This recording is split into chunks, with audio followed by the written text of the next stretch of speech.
Chapter 7 A Talk at Home. One Sunday morning, Mr. and Mrs. Zarable and Fern were sitting at breakfast in the kitchen. Avery had finished and was upstairs looking for his sling gun. "Did you know that Uncle Homer's goslings had hatched?" asked Fern. "How many?" asked Mr. Arable.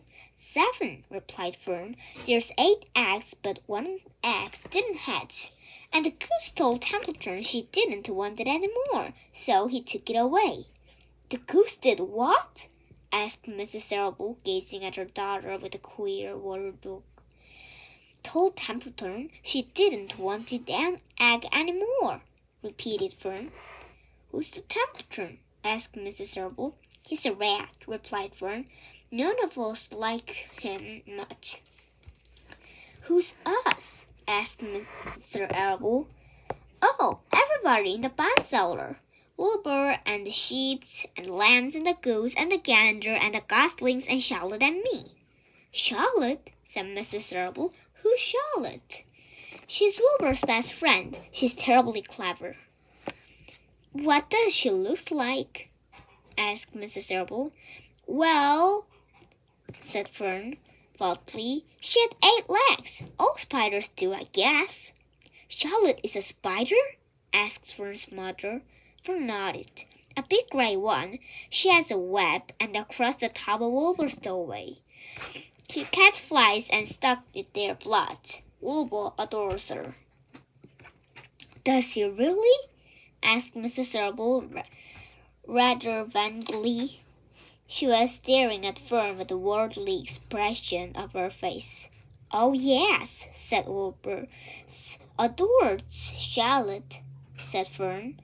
"Do you know that Charlotte said when the goslings hatched?"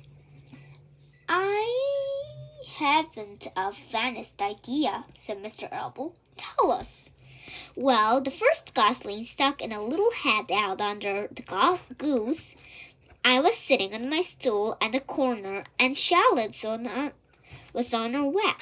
She made a speech. She said, 'I'm sure that every one of all of us in the barn cellar will be gratified to learn that after 4 weeks and under mating in 4th of the importance of the part of the goose, she now has something to show for us.' Don't you think it's a pleasant thing for her to say?"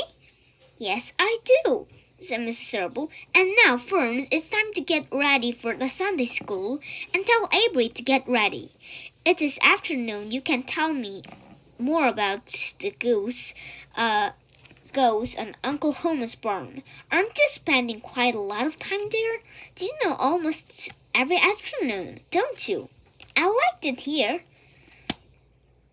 replied Fern. She wiped her mouth and ran upstairs. After she left the room, Mrs. Arable spoke in a low voice to her husband. "I'm worried about Fern," she said.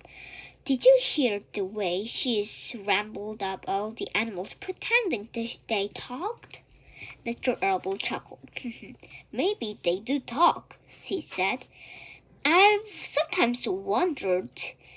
At any rate, don't worry about Fern. She just got a lively imagination. Kids think they're here to shoot of things.